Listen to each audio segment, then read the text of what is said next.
Bom, gente, estamos aí com a parte de modelos atômicos, parte 3, porque a gente já está discutindo bastante tempo esse assunto, né? Acho que esse é o assunto que a gente fica mais tempo discutindo, assim, continuamente. Tem muita coisa que a gente aprende aqui que vai fazer muito sentido lá na frente. Também é um momento em que a gente estuda de maneira conjunta, vamos colocar assim, conceitos da física e da química. A gente fala muito de ondulatória, a gente vai falar muito de ondulatória de novo, tá? Então, a qualquer momento, parem a aula, pergunta, porque vai vir muito conceito atravessado, tá? Do nada, vai aparecer um conceito aqui. Bom, onde estávamos? Onde estávamos? Estava aqui. A gente estava falando do modelo de Bohr, tá? Talvez vocês já tenham visto em apostila, material de cursinho, de maneira geral, alguns detalhes que eu nem falei durante a aula. Modelo de Sommerfeld, tá? Eu estou me atentando àquilo que é importante dentro do assunto. Então, tudo que eu não estou falando, que você já ouviu, já pode considerar meio que um detalhe. Não é uma coisa que você tem que saber. Bom, por que que o modelo quântico chama quântico? Porque pela primeira vez, ele traz o conceito de energia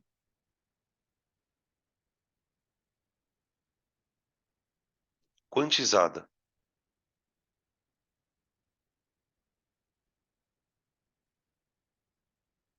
O que que é uma energia quantizada? Bom, primeiro, né? Quem tem energia?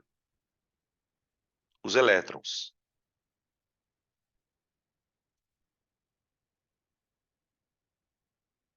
Os elétrons. Então, pela primeira vez, o Bohr diz: olha, cada elétron tem um nível de energia associado a ele. Ele vai explicar lá de onde vem essa energia do elétron. A gente não precisa entrar nesse detalhe, tá? Isso é um detalhe. Mas você já pode pensar, por exemplo, se você lembrar alguns conceitos de física, você consegue pensar o seguinte: se o elétron tem uma órbita, ele tem velocidade. Se ele tem velocidade, no mínimo, ele tem energia cinética, tá bom? Isso para não falar de outras energias, como por exemplo potencial. Então, o elétron tem uma energia, tá bom? E por que que ela chama quantizada? Porque ela não pode assumir qualquer valor. Ela é uma energia específica.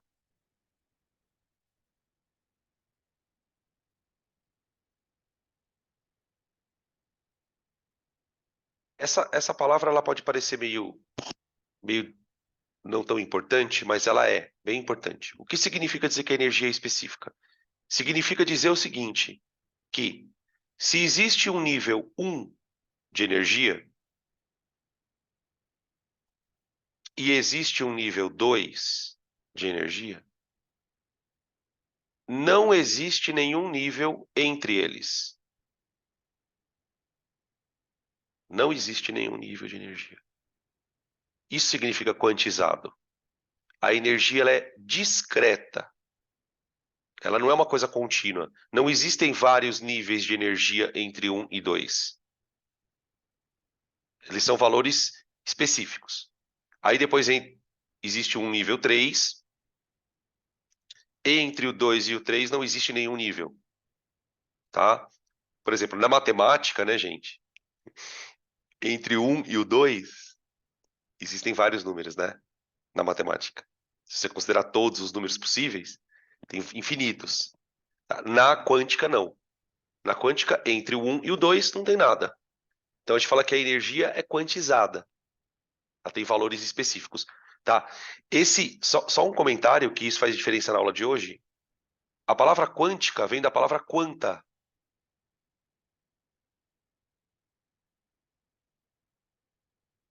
Tá?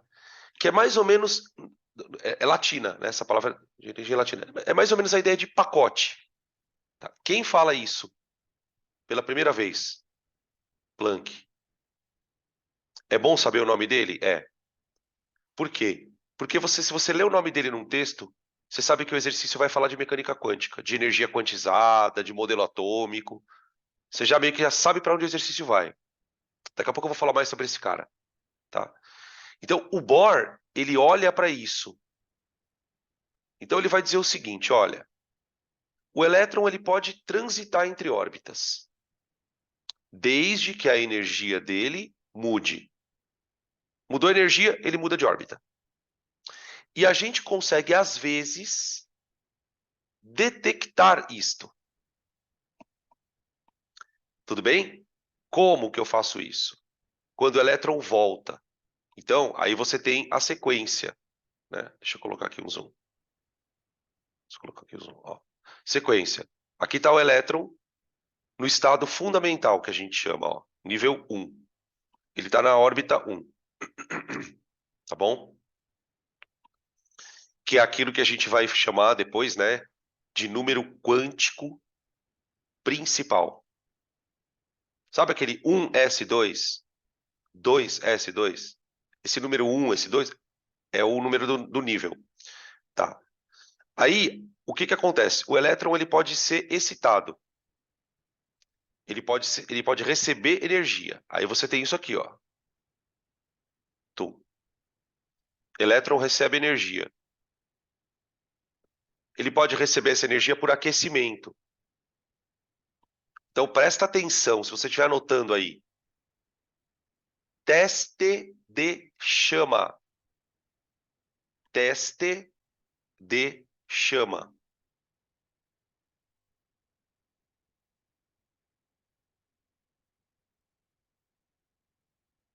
Você esquenta o átomo.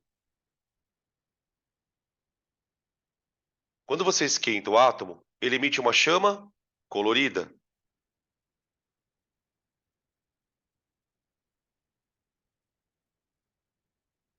Questão de fogos de artifício, né? Talvez vocês devam já ter visto. Por que que quando explode um rojão, o fogo de artifício é amarelo? O que que dá cor? O que que o Bohr explica? Ele fala assim, quando o elétron volta, aí o que que é a volta? É isso aqui, ó. Aqui está o elétron excitado no nível 2. Ele vai voltar para o nível fundamental. Toda vez que ele volta, gente, ele tem que mandar essa energia embora de volta. Aquela energia que ele absorveu. Aquela energia que ele absorveu é o que a gente chama de quanta. O que que é o quanta? É o pacote de energia que o elétron usa para andar, para mudar de órbita. Entenderam? O quanta é o pacote de energia que o elétron usa para mudar de órbita. Então ele usa o quanta para ir da 1 para 2. Quando ele voltar, ele emite o quê? O quanta. Só que aí que está a sacada. Por quê?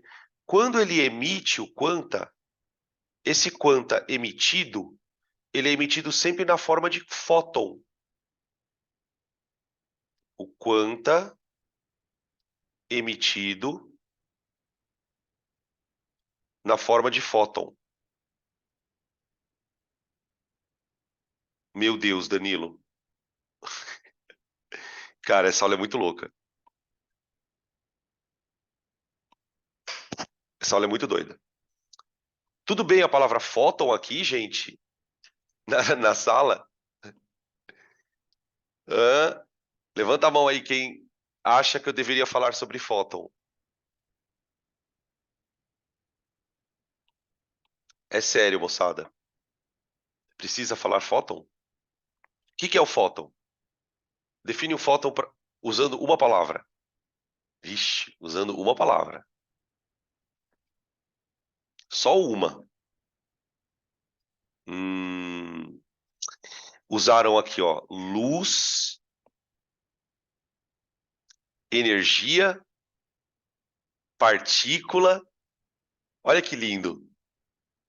Olha que lindo. É tudo isso que vocês estão falando. Porque o fóton é uma partícula de luz e ela carrega energia. É basicamente isso, tá? Então, o que significa? E depois eu vou falar do Planck, tá? Quem descobre isso é o Planck. Então, perceba o seguinte, o modelo de Bohr, ele usa a teoria do Planck, tá? A teoria do Planck, só para situar um pouco em termos de tempo, 1900, virada do 19 para o 20, tá bom? Teoria do Planck, teoria da quântica, o início da mecânica quântica, a primeira vez que o cara falou de quântico foi o Planck. O Bohr já usa isso na química em 1911, 12, 13, por aí, tá? São coisas que estão acontecendo ao mesmo tempo. O que o Bohr fala? Dependendo do fóton, eu consigo enxergar. Por exemplo, o que caracteriza a luz amarela? É uma frequência de onda do fóton amarelo. Só lembrar o seguinte, né? O conceito de fóton, ele vem do Einstein.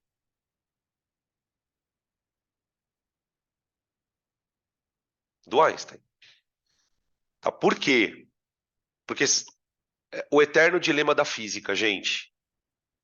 O eterno dilema da física. O que é a luz? O que é a luz? Eu vou mandar para vocês no Slack um documentário bem antigo e bem... sabe aqueles documentários extremamente monótono? Então, assim, eu acredito que quase ninguém vai querer assistir. Mas ele é muito legal porque ele faz uma seguinte reflexão. O que é a luz? Porque existe toda uma temática na física, né? Toda uma galera na física que fica falando, olha, a luz ela é onda. E de fato existem provas concretas de que a luz é onda. Mas existem teorias que afirmam que a luz é uma partícula. E uma teoria que é famosa, que afirma que a luz é uma partícula, veio proposta pelo Einstein.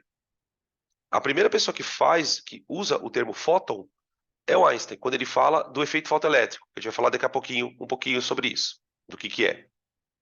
Então, tipo, tem hora que a gente olha para a luz e fala, peraí, a luz é uma partícula. É, ok. Para explicar isso aqui, o que eu estou usando? O modelo de partícula da luz. Só que daqui a pouco a gente vai ver que a luz ela sofre coisas que uma onda sofre. E onda é diferente de partícula. Porque onda é energia, não é mesmo? Partícula tem massa. Então, aqui a gente começa a associar a mecânica quântica à química, tá bem? Quando eu falo, olha, o átomo está, literalmente, gente, o átomo está cuspindo fótons. Basicamente é isso, tá? Beleza? É, os caras já estão cornetando aqui. Exatamente. Vai assistir documentário chato ainda. Os da Pri são legal. Os da Pri são legais. Os meus são chatos. Isso é bem chato, cara. Não é que ele é chato, ele é bem legal, assim, mas ele é. Sabe o que tipo da coisa que não tem nenhum tipo de efeito, nada? É uma coisa tosca. Bom, anyway. Posso trocar o slide? Depois eu boto lá pra vocês o Slack do documentário. Aí vai ter chamada depois da aula. Bom, agora, o que a gente vai fazer? Agora a gente vai entrar um pouquinho na mecânica quântica. E assim, falar de mecânica quântica, gente, é falar de coisas que a própria razão desconhece. Coisas muito esquisitas, conceitos muito estranhos. Então, eu vou contar algumas coisas que vão servir como peças de um quebra-cabeça para chegar onde eu preciso, tá? Então, é preciso que a gente tenha, que nós todos, que tanto eu como vocês, nós tenhamos nesse momento um pouco de paciência com as informações, tá? Eu vou falar uma coisa, depois eu vou contar outra, depois eu vou contar outra, depois eu vou falar assim, lembra disso aqui? Então tá, agora vamos trazer isso para o átomo, tá bem? Porque foi assim que a coisa aconteceu. A coisa surgiu na física E aí a química se apropriou da mecânica quântica para poder explicar coisas, tá? Tem vestibular que, vez ou outra, coloca certos textos sobre essas coisas que eu vou contar para vocês. Então vale a pena saber um pouquinho sobre isso. Então, tipo, onde que a coisa começa? Esse senhorzinho de bigode aí é o Max Planck. É o Max Planck, que é o cara que trouxe a mecânica quântica para discussão. A mecânica quântica nasce a partir de um problema meio bizarro. Qual que é o problema do bizarro? O problema bizarro se chamava o problema do corpo negro. Tem toda uma história sobre ele. Tipo, o problema do corpo negro ele era considerado um dos últimos problemas que a física tinha que resolver. Tipo, tinha uma galera nessa época da física, tipo 1890 e bolinha, que os caras estavam num nível de arrogância tão assim que eles falavam assim: a física acabou, porque eu já expliquei a luz, eu já falei que a luz é uma onda, já trouxe a teoria de ondas para a luz, eu já tenho a mecânica do Newton, eu já tenho a eletrostática, a eletrodinâmica, o eletromagnetismo, eu já sei tudo. Só tinha uma coisa que ninguém explicava, esse negócio aqui. E aí, qual que é a maluquice da história, gente? A explicação disso deu início a uma nova física. Tipo, o que o cara fala é basicamente, sabe aquela física que vocês estavam usando? Esquece ela. Existe uma outra física, que é a mecânica quântica. Então ela é totalmente bizarra. Qual que é o problema? E aí depois nós vamos tirar uma conclusão dele. O problema é o seguinte: imagina um corpo negro. Só para a gente entender o que significa na física um corpo negro, gente. Alguém lembra, alguém sabe explicar como é que a gente enxerga a cor de um corpo? Qual que é o mecanismo na física, basicamente, assim, para explicar a cor de um corpo? Quando eu olho para um objeto, por exemplo, e vejo lá, o objeto é azul. Por que que eu consigo enxergar azul? O que que acontece com a luz para eu enxergar o azul? A luz branca bate no corpo e reflete o azul, certo? Então, basicamente, eu explico a partir de reflexão. Exatamente, ó. Estou escrevendo aqui, reflexão, certo? Reflete algumas, outras não, né? Tudo bem. Um corpo azul reflete azul. Um corpo amarelo reflete amarelo. E um corpo branco? Um corpo branco reflete todas as cores. E um corpo negro? Um corpo negro absorve tudo. Concorda comigo? Então, na física existe um corpo chamado corpo negro. Olha o que eu escrevi aqui, ó. Que eu tirei de um livro, tá? Isso eu não tirei da minha cabeça, não. Ó. O que é um corpo negro? Todo aquele corpo que emite um espectro de radiação universal que depende apenas da sua temperatura. O que ele está querendo dizer com isso? O corpo é negro. Então, toda a energia que ele recebe, ele não reflete. Tudo bem? O que começa a acontecer se você começa a dar muita energia para esse corpo? Ele começa a irradiar energia, emitir. Pensa no Sol. Pensa no Sol. O Sol é uma massa incandescente. Tudo bem? Imagina que eu apague o Sol. O Sol viraria um corpo negro. Uma massa sem emitir luz nenhuma. Certo? Tá. O que acontece?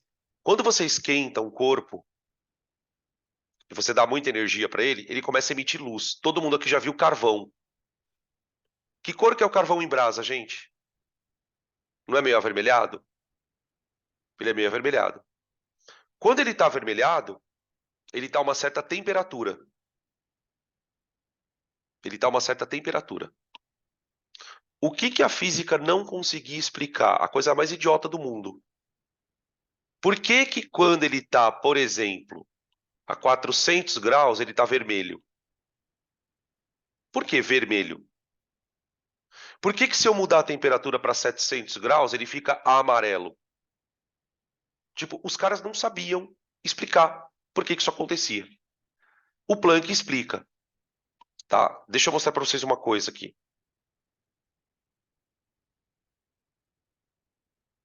Ó, isso aqui é um gráfico meio estranho que mostra o problema, tá? Então é assim.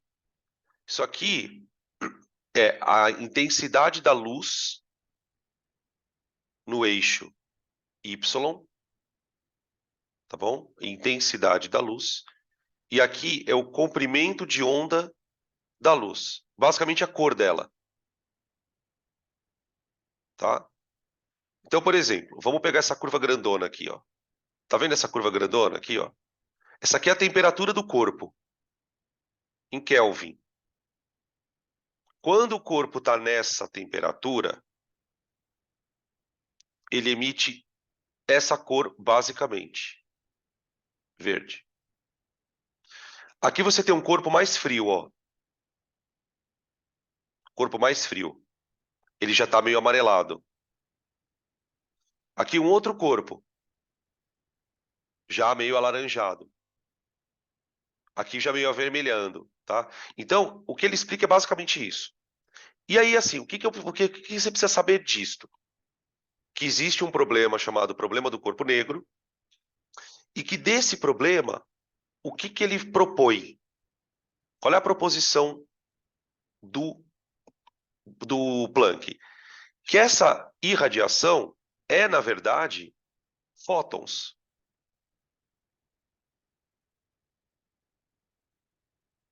Fótons. E que esses fótons têm uma energia associada.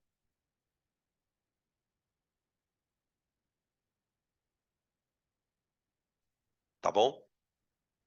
E aí ele diz que a energia de um fóton é igual a um número multiplicado pela frequência da luz que você observa.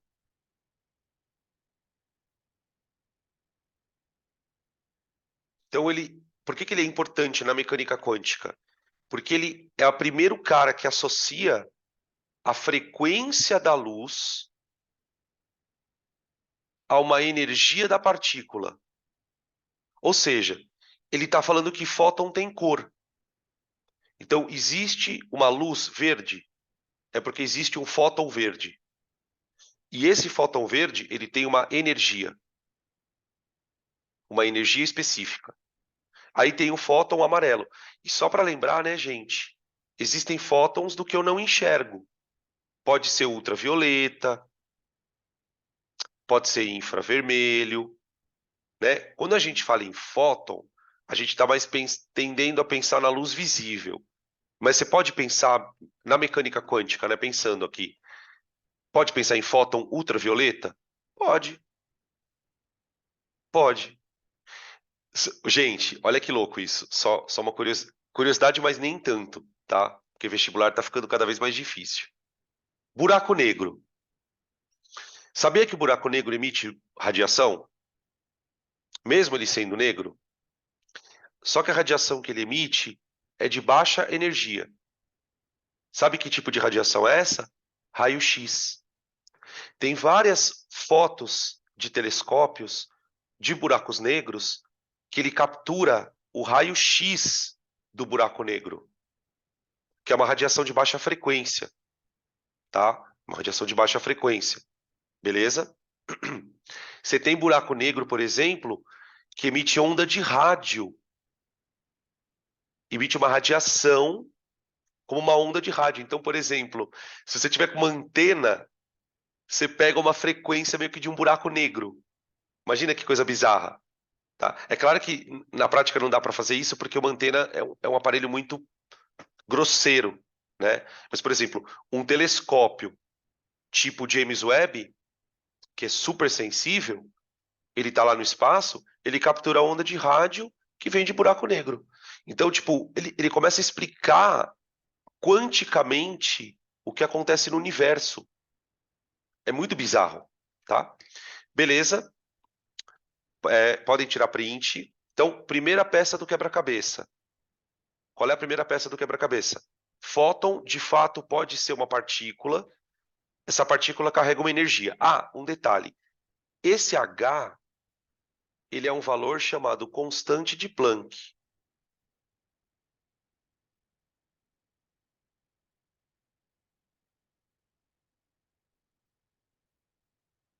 Constante de Planck, tá? Já caiu em alguns exercícios, a gente até tem um exercício para fazer de sala, em que a gente vai usar isso aqui, tá? Então, olha como isso cai como uma luva para a teoria de Bohr. Como é que o Bohr explica que cada átomo, quando é aquecido, emite uma cor diferente? Ele vai dizer, olha, essa cor que o átomo emite é proveniente das transições de elétrons. O elétron volta para o nível e cospe um fóton. E aí, dependendo da transição, você enxerga uma cor diferente, tá? Beleza? Bom, vamos continuar. Aqui, eu só coloquei rapidamente para a gente citar. A gente não precisa entrar nessa discussão, tá, gente? Mas você precisa saber o que é. O efeito fotoelétrico. O efeito fotoelétrico foi o efeito, na verdade, que consagrou o Einstein. Ele já era conhecido, já de um tempão, só que o Einstein explica ele, tá?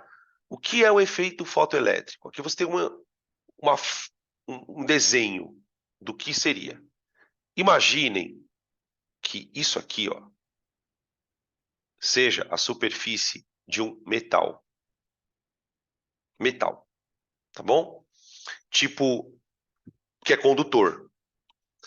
Não sei se vocês lembram aqui da química, que o que faz um metal ser condutor é que os elétrons do metal, eles ficam meio soltos na eletrosfera. A gente usa uma expressão, né, que é o mar de elétrons. O mar de elétrons. Então, tipo, os elétrons ficam soltos ali. O que os caras descobriram? Que se eu jogasse luz no metal, não era qualquer luz, não. Era um tipo específico de luz. Ou era luz ultravioleta, ou era, sei lá, luz laranja, dependendo do metal. Você conseguia arrancar elétron do metal. Você conseguia ionizar o metal. Tirar elétron com a luz. Qual era o problema no momento? Os caras tinham acabado de falar que a luz era onda. E a pergunta que ninguém respondia era: como que uma onda arranca uma partícula? Tudo bem, é um elétron de um metal, é um elétron que está meio solto, não sei o que lá. Mas, poxa, é um elétron. Você está dizendo que a luz consegue arrancar a partícula do átomo? Então, para explicar isso, o Einstein introduz o efeito fotoelétrico. Então, o efeito fotoelétrico ele consiste no quê? Basicamente, né? É a interação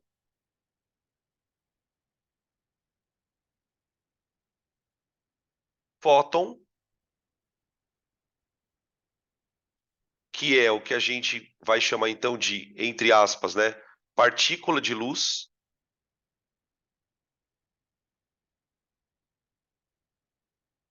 É tão bizarro essa expressão, o fóton, né, a ideia, a partícula de luz, que chega a ser até meio esotérico, né? Se escuta não sei, partícula, vós sois partículas de luzes, vós sois fótons. Não é tipo um negócio meio, é muito estranho, porque até então a luz era considerada uma onda. Então, interação fóton-elétron,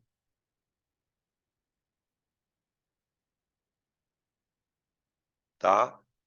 O que é importante você saber também do efeito fotoelétrico? Para explicar o efeito fotoelétrico, o Einstein usa o Planck.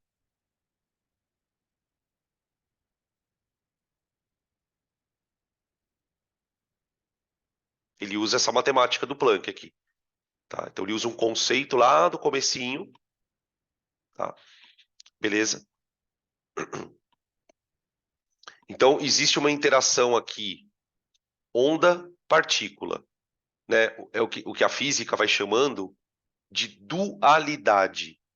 Só que percebam o seguinte, essa dualidade, até aqui, ela está restrita à luz. Então, aqui é um exemplo onde eu assumo que a luz é uma partícula. Ah, ela é uma onda, ok, mas aqui ela é uma partícula. Tudo bem? Beleza. Tá. Trocando slide.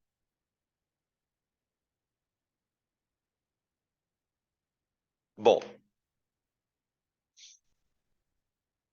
aonde que a química começa a entrar na parada? A partir de um experimento também famoso, tipo, talvez alguns de vocês já tenham ouvido falar desse experimento, tá? Tudo isso depois, se você procurar no YouTube, mano, você vai achar. Chamado experimento da fenda dupla. Experimento da fenda dupla. O que que é o experimento da fenda dupla? Ele é um experimento super inocente, tá? Que ele foi feito primeiro com a luz. Primeiro ele foi feito com a luz. E ele foi um experimento que forçou os físicos a admitirem que a luz é uma onda. Então, o experimento da fenda dupla, ele caracteriza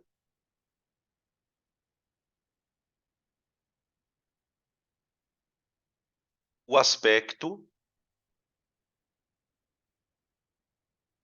ondulatório da luz,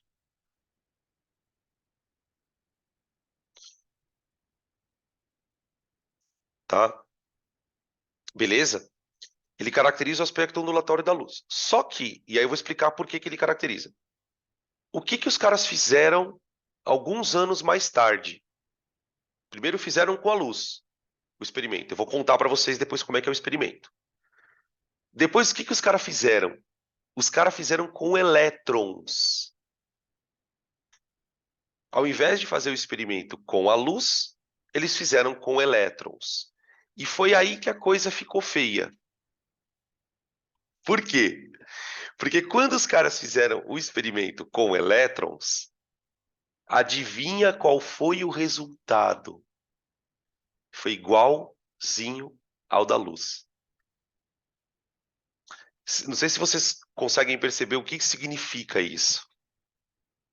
Primeiro eu faço com a luz e provo que a luz é uma onda, ok? Beleza. Aí depois eu vou, anos mais tarde, e vou fazer o experimento com o elétron. Só que pera um pouquinho. Elétron é o que, gente? É partícula. Elétron é partícula. Partícula não é onda. Agora, eu vou fazer um experimento com a partícula e eu percebo que a partícula, naquele experimento, está se comportando como uma onda. Então, o experimento da fenda dupla, ele é importante por quê? Porque ele começa a, pela primeira vez, sugerir que o elétron pode ser uma onda. O elétron, na verdade, vibra. Ele tem frequência. Ele tem comprimento de onda. Ele tem amplitude. Igual uma onda de luz. Então, o experimento da fenda dupla, ele caracteriza o aspecto ondulatório da luz e também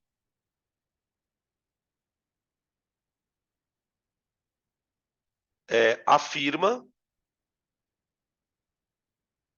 o caráter ondulatório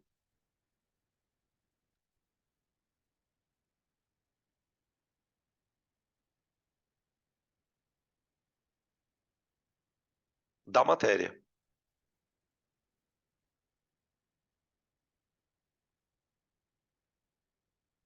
Então, o que está acontecendo aqui, gurizada? Nós estamos desmaterializando o elétron. Né? E aí tem toda uma mística nesse assunto, que dá origem a esse monte de coisas que a gente ouve de besteira, né, na internet, tal, de quântico, não sei o quê. Porque, no limite, você começa a se perguntar, então, assim, eu existo? Eu existo? E aí, para que a gente não caia nessa besteira de ficar aqui viajando na maionese, eu existo, não existo, a gente precisa entender que é assim. Em escala macroscópica, eu existo porque a matéria é condensada. Para você perceber isso aqui, você tem que fazer um experimento numa escala subatômica. Então, na realidade, o que a mecânica quântica começa a sugerir? Que existem realidades diferentes. O que existe, na verdade, são realidades diferentes. É como se assim, aqui fora está acontecendo isso. Você está tendo uma aula comigo. Você está me ouvindo aí, eu estou falando aqui, banana. Dentro do seu átomo está acontecendo outra coisa. Lá dentro só tem um monte de onda andando. Não tem uma bolinha positiva, que é um próton. Não tem. Não é isso. Então, é muito estranho. Começa a surgir coisas esquisitas, tá? Então, experimento da fenda dupla. Ele é feito com a luz e com o elétron. Resultado dele, o mesmo, tá bom? Beleza? Eu vou mostrar para vocês agora uma coisa bem rapidinha para falar da fenda dupla, tá bem?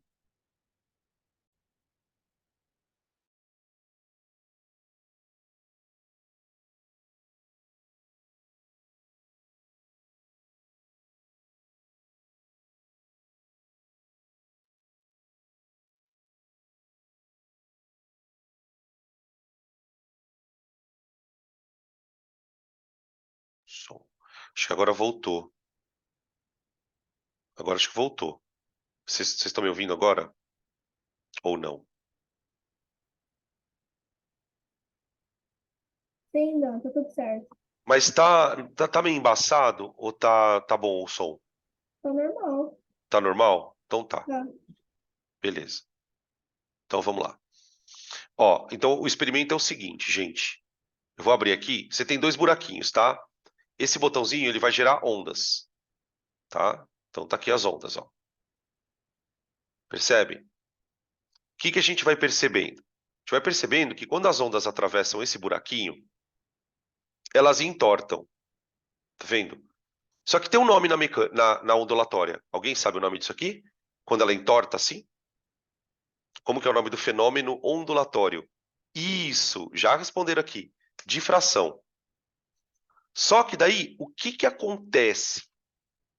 O que acontece? Deixa eu só aumentar um pouco a frequência. Fica mais fácil de enxergar, ó. Ó. Você percebe que uma onda vai misturando na outra? Por que elas vão misturando? Porque elas sofrem um fenômeno chamado interferência. Então você tem dois fenômenos acontecendo aqui. Primeiro a onda passa e dobra, difração. Depois ela mistura uma na outra, interfere. E aí você percebe que aqui ela vai bater na parede, tá vendo? Ó? Ela vai bater na parede. Então, por exemplo, se eu fizer isso com a luz, deixa eu trocar. Não consigo fazer com luz? Eu queria fazer com a luz. Ah, já sei como é que eu faço com a luz. É só trocar com a luz. Só que aqui, duas fendas. Duas fendas. É a mesma coisa, tá, gente? Vou afastar aqui.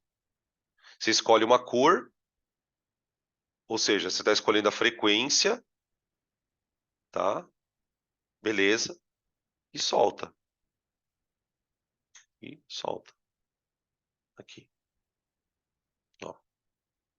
É basicamente isso. Qual que é o resumo da história, gente? Os físicos obtiveram o seguinte resultado. Quando eu faço com a luz, ela se comporta exatamente assim. Ela se comporta exatamente assim. Só que qual foi o espanto da história? Que isso acontecesse com elétron. Os caras, ao invés de jogarem luz por aqui, os caras jogaram elétrons e jogaram elétrons. Tudo bem? Beleza. Qual que era o resultado esperado? Que os elétrons atravessassem e batessem na parede. Só que o que eles perceberam aqui desse lado aqui, ó, quando eles detectaram o que estava acontecendo desse lado, eles perceberam que o que estava batendo aqui era como se fossem ondas. Então é como se tivesse entrando elétron e saindo onda pelo experimento. Então, esse foi o primeiro experimento que sugeriu a hipótese de que o elétron tivesse esse comportamento estranho. Só que para isso acontecer, eles tiveram que medir os elétrons praticamente isolados. Então, eles tiveram que desenvolver um canhão de elétrons. Esse canhão de elétrons tinha que disparar um elétron por vez, tipo tum, tum, tum, tum, tum, tum, devagar. Então, assim, imagina a tecnologia para isso. Então, naquela situação, o elétron parecia que estava oscilando, como se fosse uma onda. Inclusive, eles detectaram um elétron interferindo no outro, como se fossem ondas mesmo, tá? Beleza? Então, esse é o experimento da fenda dupla. Deixa eu voltar para outra tela.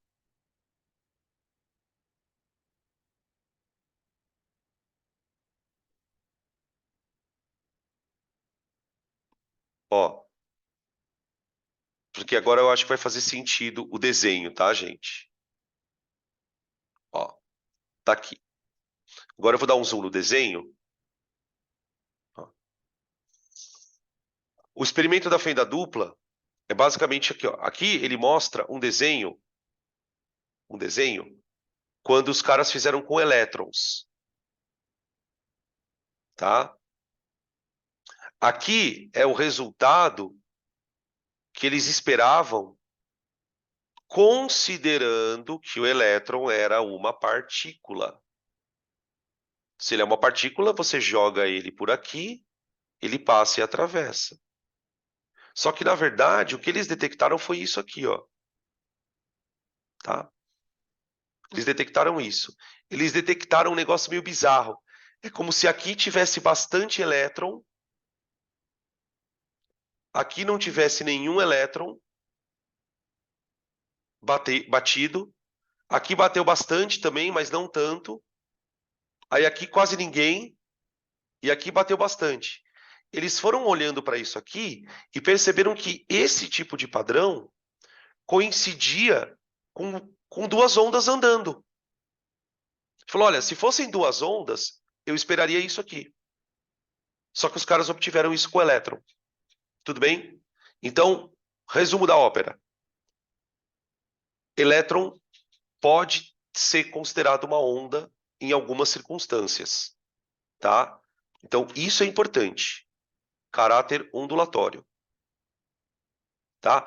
O primeiro que vai tomar, vai ser, digamos assim, abduzido por esse conceito é o elétron. Então, ó, já vamos começar a colocar umas palavras bizonhas aqui. Vocês lembram dos números quânticos?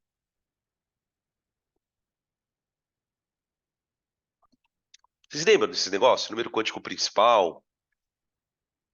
São 4 números quânticos, tá? Cada elétron tem um número quântico. Sabe o que é o número quântico? São estados energéticos de uma onda. Então, eu vou começar a admitir daqui a pouquinho que o elétron é uma onda.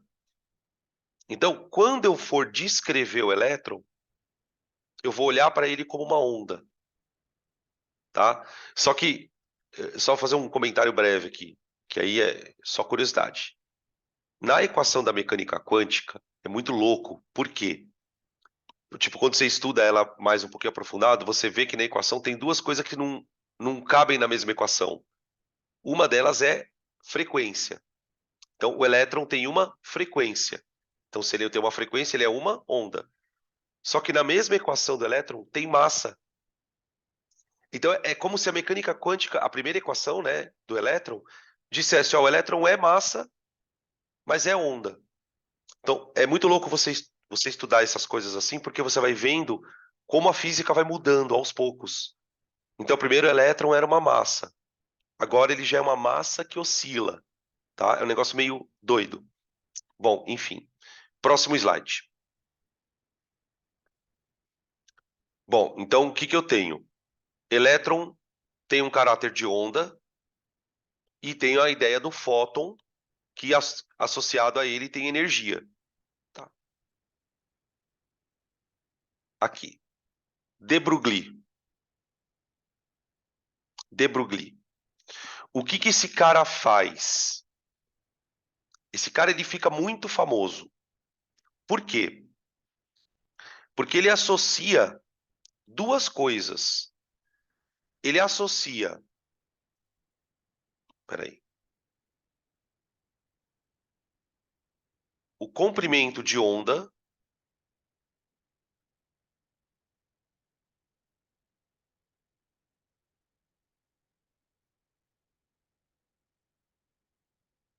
e a velocidade de um elétron.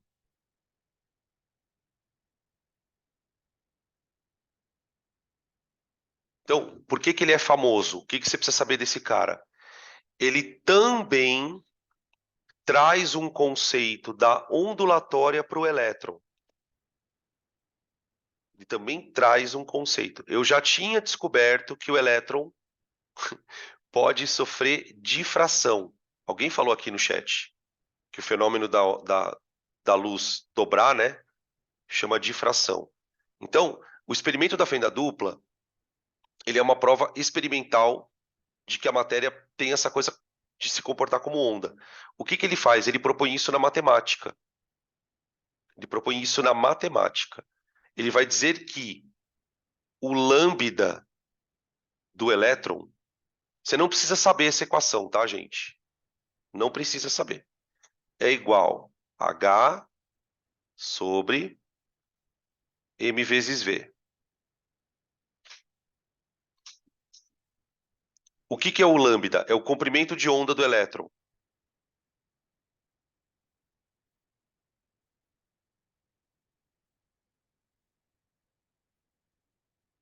Que é uma coisa de onda. E a m e v, gente, é a massa e a velocidade. É a massa e a velocidade, tá? Que são características de partícula.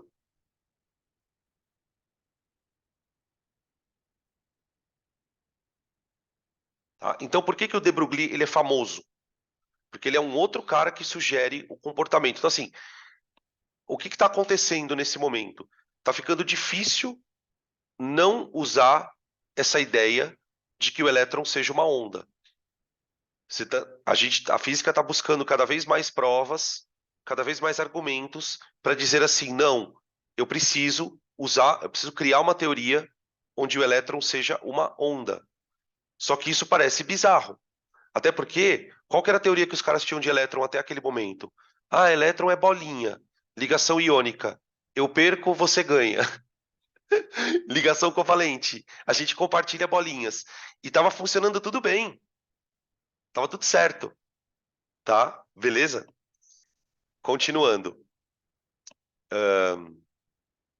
Não vou nem perder tempo com a equação, tá?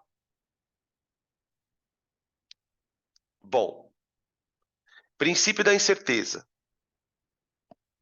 Princípio da incerteza. O princípio da incerteza, ele ficou famoso porque ele também ficou comprovado, primeiro teoricamente e depois experimentalmente, tá? O princípio da incerteza, ele é o limite entre o real e o quântico, aquilo que a gente enxerga e aquilo que a gente não enxerga, tá? Que é em alguns livros aparece como princípio de Heisenberg, que é esse carinha que está aí. Tá? O que que acontece? A gente veio lá da física com a ideia de que se um corpo está andando, você consegue montar uma equação horária para ele, não consegue? A gente sabe fazer isso no movimento uniforme, no movimento uniformemente variado. A gente consegue fazer isso. Então, se eu souber a velocidade do corpo, a aceleração, caso ele tenha, eu consigo montar uma equação horária, não consigo? Então eu consigo saber a qualquer instante eu consigo saber a posição de um corpo e a velocidade desse corpo. Concorda? Para isso serve a equação horária. Então essa era a física. O Heisenberg vai dizer que não, isso não é possível. Ele vai dizer o seguinte: quando você está no mundo quântico, o que significa mundo quântico? Imagina que você pudesse enxergar um elétron sozinho, andando. Imagina. Imagina o elétron está andando, certo? Ok. O que o Heisenberg diz? Que quando você estuda um elétron sozinho, ou seja, você está no mundo quântico, você nunca vai conseguir medir com precisão duas coisas ao mesmo tempo. Você não consegue. Que coisas são essas? Ele fala que é a posição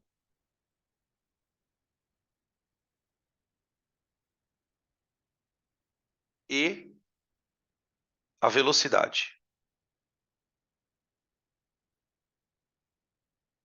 Na verdade, não é bem a velocidade, né? No texto está escrito ali momento linear. Tá? Para quem lembrar, o que é momento linear? É a quantidade de movimento do corpo. Mas vamos colocar como velocidade que já é o suficiente. Então, na mecânica quântica acontece uma coisa muito estranha. O que é estranho? Quando você olha para um elétron sozinho. Sozinho. Se você conseguir medir a posição com muita certeza,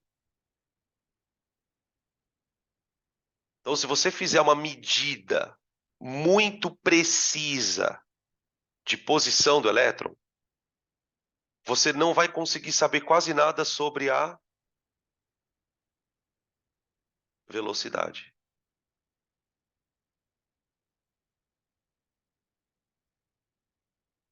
Que é muito estranho. O que é muito estranho. E a mesma coisa aconteceria com a velocidade. Se você tiver muita certeza da velocidade do corpo, você não consegue ter certeza na posição. Ou seja, a sensação que dá é que parece que a partícula foge da detecção. Quando você tenta detectar ela num nível mais elementar, sozinha. Né? Porque, por exemplo, quando eu pego um celular, eu estou pegando vários átomos juntos. Agora, a física ela tem dispositivos, gente, só para vocês verem como a coisa tá hoje, como a coisa tá na pegada. Sabe o que os caras já conseguiram isolar? Um fóton. Os caras conseguiram pegar um fóton e colocar numa caixa sozinho, para ver como ele se comporta. É nesse nível que a gente está falando, quando a gente começa a ver essas coisas meio bizarras aqui. Tá bom? Beleza? Então, o que o princípio da incerteza sugere? Né? Conclusão.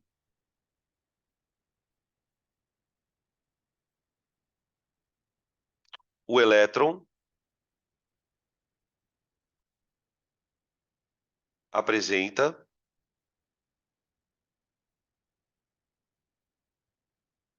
caráter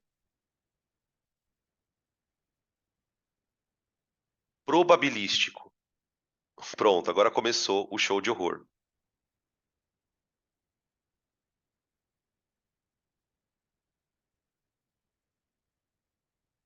Isso aqui é a conclusão. Como assim? O elétron pode estar ali. Pode estar ali. Ele pode ter aquela velocidade. Ou seja, eu começo a perder o contato literalmente com ele. É como se ele estivesse desmaterializando.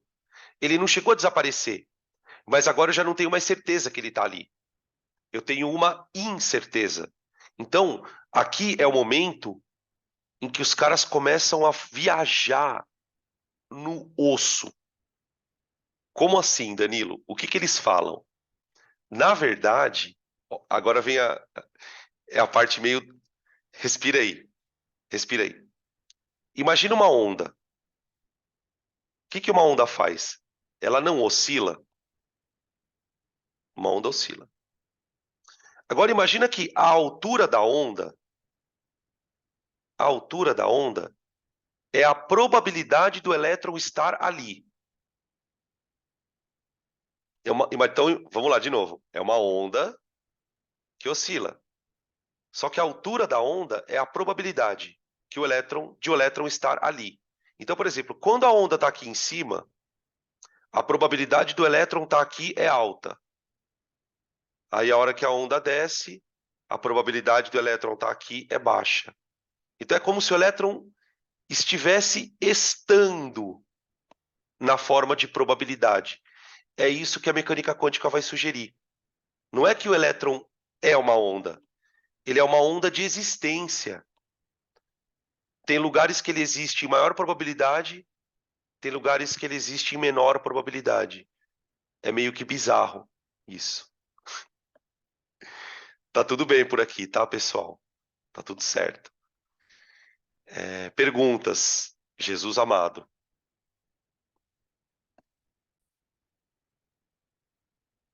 Bom, para a gente poder entender um pouquinho de números quânticos, né, qual é o nosso objetivo, então, aqui? Aqui, pensando no Enem, isso que a gente está falando aqui já considera-se rodapé, tá? Pensando no Enem. Pensando em vestibulares tradicionais, também é um assunto que não cai muito. Então, a gente vai entrar agora na preparação dos números quânticos. Então, qual é o estado que a gente está aqui? Até aqui o meu átomo tem nível de energia. Meus elétrons, perdão, gente. Os meus elétrons possuem níveis de energia definidos. Consigo explicar as mudanças, tá? Só que, nesse meio do caminho, eu comecei a perceber que o elétron tem esse comportamento de onda. Então, começam a surgir problemas no modelo de Bohr que vão exigir que a gente entre com esse conceito dos números quânticos. Então, os números quânticos, eles já são considerados o que a gente tem praticamente de mais moderno sobre átomo, que é enxergar o átomo com esse olhar de onda, tá bom? Eu vou descrever o átomo a partir de uma coisa chamada função de onda, tá? Então, aqui tem uma lista para a gente só ler juntos, refletir, tá? Não é para memorizar nada disso. Os furos do modelo de Bohr.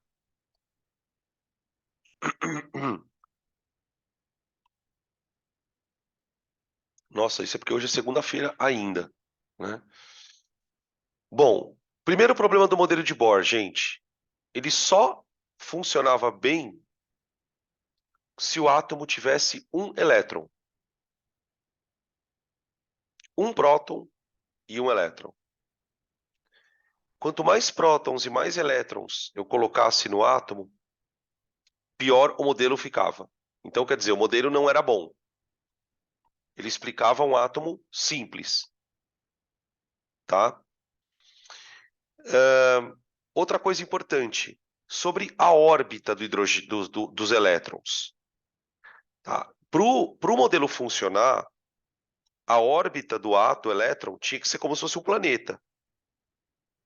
E não existia nenhuma prova experimental disso. Terceira coisa, como é que eu explico, pelo modelo de Bohr, se o átomo é como o modelo de Bohr sugere, como é que eu explico uma ligação química? Então, o terceiro ponto aqui, ligações químicas no modelo de Bohr não podem ser entendidas. Eu não consigo usar o modelo para explicar por que os átomos se ligam. Tá? Beleza? Outro problema. Se o elétron tem uma órbita, como é que eu explico o princípio da incerteza? Então, a gente acabou de ver aqui, olha, existe um princípio da incerteza. Eu não consigo localizar o elétron com velocidade e posição precisas. Então, como que eu posso falar em órbita se eu nem sei onde o elétron está? tá? Então, as coisas vão desmanchando o modelo. Os caras vão descobrindo coisas que você vai falando, mano, puta, fudeu. E qual é a pá de cal, assim, né? Para falar, meu, o modelo realmente não rola. Não rola. Quando eu começo a perceber que o elétron é uma onda. Então, aqui, ó, não considerava o caráter dual da matéria, já sugerido por de Broglie, que fala que o elétron tem comprimento de onda, né? E observado no experimento da fenda dupla. Então, tipo, o modelo ele tinha problemas, tá? Então, descarta o modelo de Bohr e agora a gente entra com o modelo quântico, tá? Beleza? Propriamente dito. Aí você fala, tá, mas Danilo, o que que o modelo de Bohr tinha de quântico? Os níveis de energia quantizados. Talvez a única coisa quântica que vinha de conceito era o nível eletrônico é quantizado, né? O que que a teoria vai trazer agora, né? A teoria dos números quânticos. Ela vai dizer assim, não, na verdade não é o nível eletrônico que é quantizado, o elétron é quantizado. O elétron é uma onda e essa onda tem estados permitidos. É um negócio muito estranho, muito esquisito, tá? Bom, vou passar aqui o próximo slide. Se vocês quiserem tirar print, é agora. É agora. Maravilha.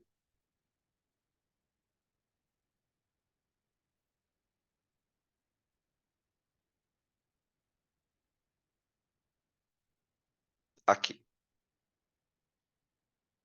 Bom, então a gente entra basicamente no pós-modelo de Bohr.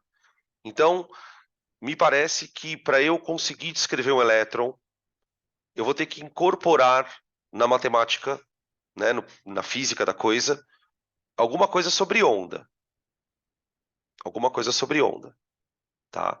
Então, o Schrödinger, que é famoso, né, o experimento do gato de Schrödinger, né, que ele faz aquele experimento mental para que a gente entenda o que é o elétron, né? Daqui a pouco a gente fala um pouquinho sobre isso. Ele vai propor então uma visão ondulatória do elétron. Só que foi como eu disse para vocês, não é que o elétron é uma onda. É que assim, para você descrever um sistema, então, por exemplo, imagina um carro andando. O carro andando é um sistema, ok? O que que se precisa fisicamente para descrever o carro andando? Você precisa da massa, se tiver a massa legal, né? Você precisa da velocidade, da posição e da aceleração. Concorda? Uma vez que você conhece isso, você tem o estado de um sistema na física. Só que a nossa física, ela está acostumada a lidar com um sistema de partícula. Agora, o meu sistema é uma onda. E que tipo de onda é essa? Essa onda é uma onda de probabilidade. Então, qual que é o conceito da mecânica quântica? O elétron,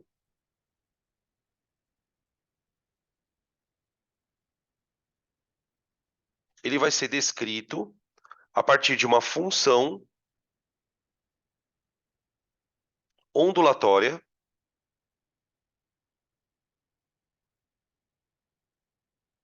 de probabilidade.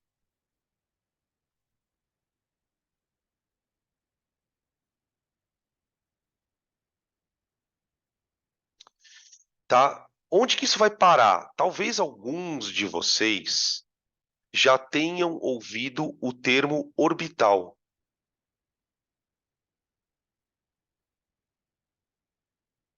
Orbital. Orbital S, orbital P, tá? Orbital na mecânica quântica, não é onde o elétron está, é onde existe uma certa probabilidade dele estar. Por quê? Porque na mecânica quântica, você nunca consegue determinar de fato a probabilidade, aonde o corpo está de fato. Para ilustrar isso, ele imaginou o experimento. Então, como que é uma coisa por exemplo, no nosso mundo, Ou você está andando, ou você está parado. Ou você está dentro de uma sala, ou você está fora da sala. Ou você está na vertical, ou você está na horizontal. Então, existem estados que um exclui o outro, concorda? Um exclui o outro. O que o Schrödinger propõe? Que na mecânica quântica, o elétron ele está na forma de uma possibilidade. Ele é uma possibilidade. E essa possibilidade ela flutua. Ele só vai se manifestar quando você olhar para ele. Quando você, de alguma maneira, tentar medir alguma coisa, ele aparece. Esse aparecimento do elétron, que é quando você detecta o elétron por algum aparelho, ele vai chamar de colapso da função de onda. É o momento em que você interage com a onda, ao olhar para ela, por exemplo, ao medir ela, por exemplo, e aquele mundo de possibilidades colapsam naquela coisa. É um negócio. Gente, eu fico até constrangido de falar sobre isso com vocês, porque não parece que isso seja uma aula, mas de fato é. Então, o que essa função de onda faz? Ela te dá o que a gente vai chamar de orbital. Onde que entram os números quânticos? Essa função, ela tem 4 parâmetros.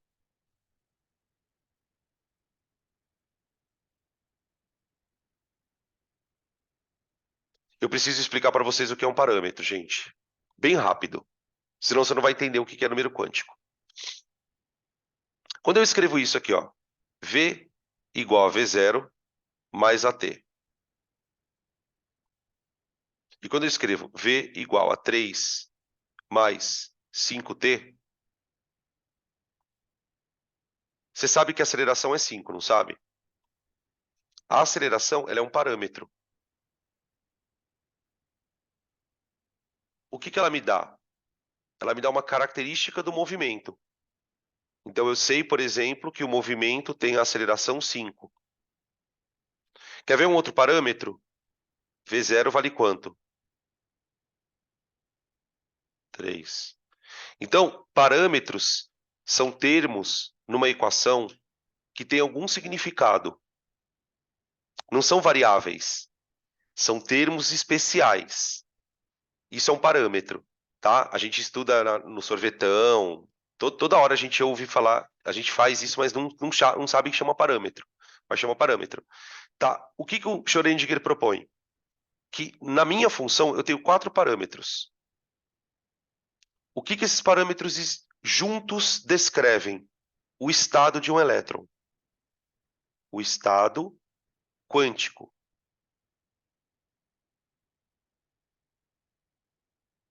Aí você fala assim, Danilo, mas por que o cara chama de quântico aqui? Por que ainda se chama quântico? Porque ele vai dizer que esses parâmetros eles têm números permitidos para eles. Então, se ele é um estado quântico, significa que eles têm números ou valores permitidos.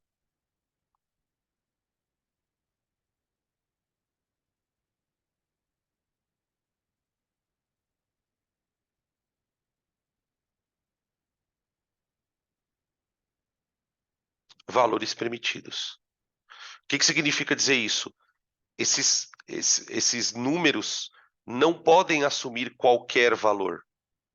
Então, a gente vai falar, né, de número quântico principal, número quântico secundário, número quântico do orbital. Então, são números específicos. Tá? Cada um desses números vai me dar uma coisa do elétron.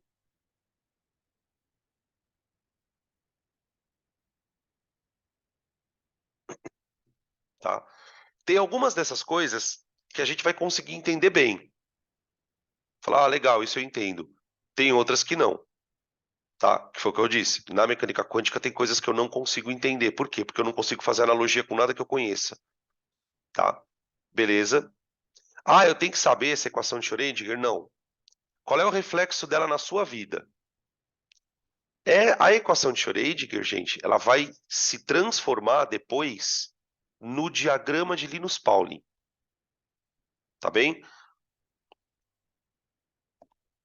Eu não estou dizendo que seja a mesma coisa, mas a evolução da equação de Schrödinger, todo o conhecimento que ela vai trazendo, vai desembocar no 1s2, 2s2. Então, tipo assim, quando eu estou fazendo aquela coisinha boba da distribuição eletrônica do Linus Pauling, eu estou usando mecânica quântica, sem perceber, tá? Beleza? Você já pode falar para que você já sabe mecânica quântica. Eu sei. Gente, não dá nada por aquele diagrama, né? Diagrama vagabundo, aquele diagrama, tá? Beleza.